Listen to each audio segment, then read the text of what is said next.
Les masques du pouvoir. Je ne pensais pas reprendre la parole un jour. Après tant d'années dans les couloirs de la diplomatie, j'avais décidé de me taire. Parce que parler d'Haïti, c'est souvent parler dans le vide.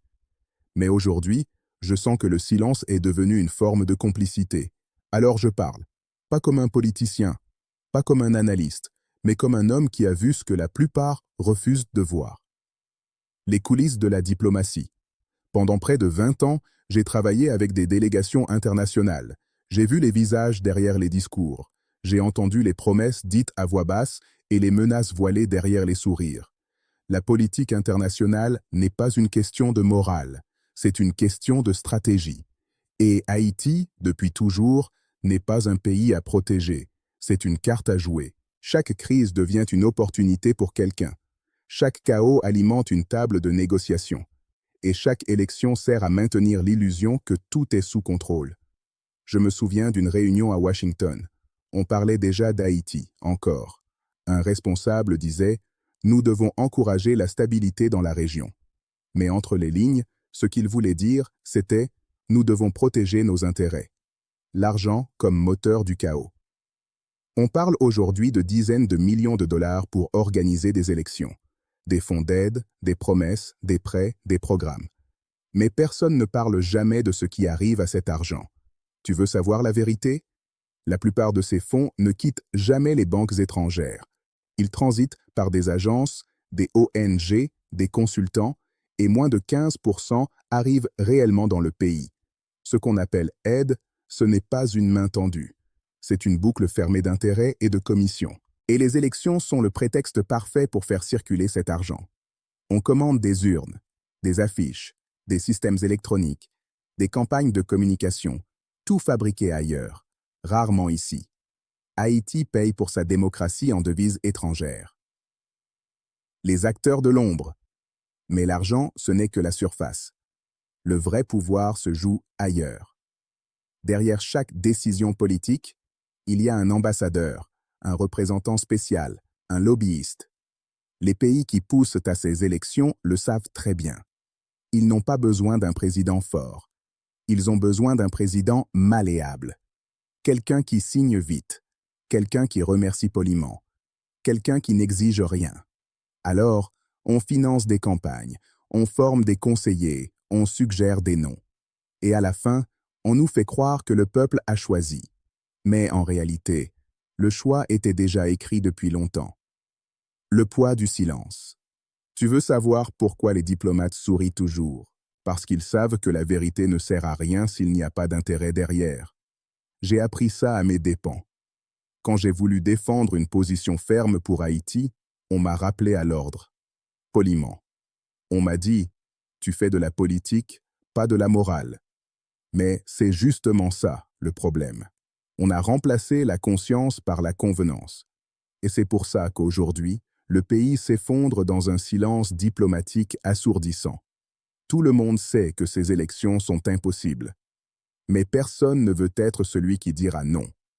Parce que dire non, c'est perdre son poste, son contrat, sa subvention. Le peuple s'envoie. Et pendant ce temps, le peuple attend.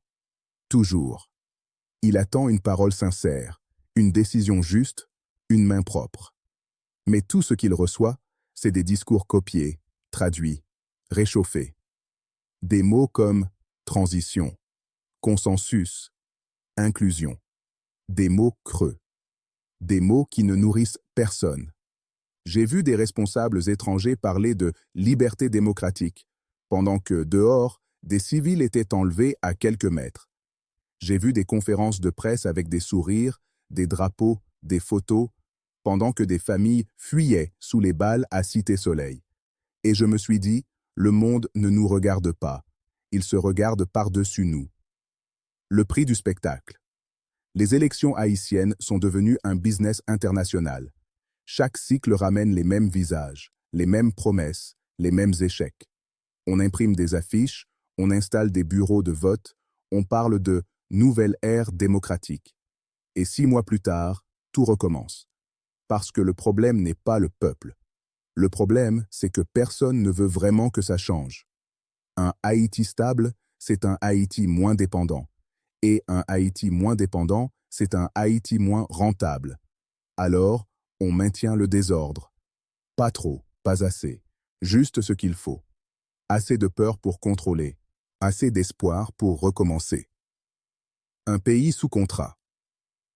Je me souviens d'un document interne que j'avais lu il y a quelques années. Il parlait de reconstruction institutionnelle à long terme. Mais à la fin, il y avait une phrase. Haïti restera un pays partenaire sous supervision. Sous supervision. Tu te rends compte? Même notre reconstruction doit être surveillée.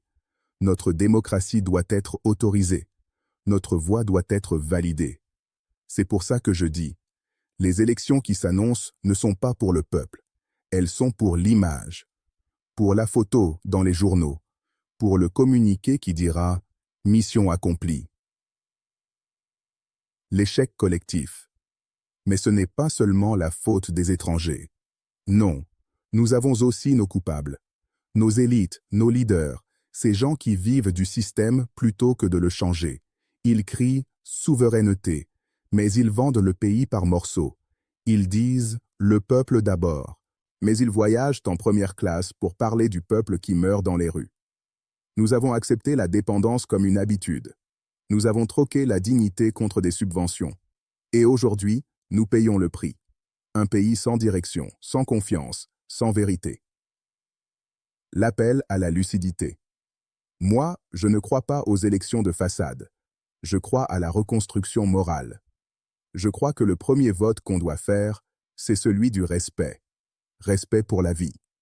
Respect pour la vérité. Respect pour ceux qui n'ont plus rien, mais qui croient encore.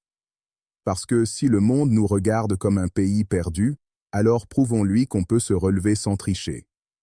Pas en votant sous la menace, mais en parlant avec courage. Dernier mot. J'ai passé ma vie à négocier des accords, mais le seul accord que je veux aujourd'hui, c'est celui de la conscience. Si demain, on pousse ce peuple à voter dans la peur, le sang qui coulera sera sur les mains de tous. Pas seulement ici, mais aussi là-bas, dans les bureaux où l'on a signé l'autorisation du chaos. Alors, j'en appelle à ceux qui écoutent. Arrêtez le spectacle. Haïti n'a pas besoin d'un vote pour exister. Elle a besoin d'un souffle, d'un espoir sincère et d'un peu de silence pour recommencer à respirer.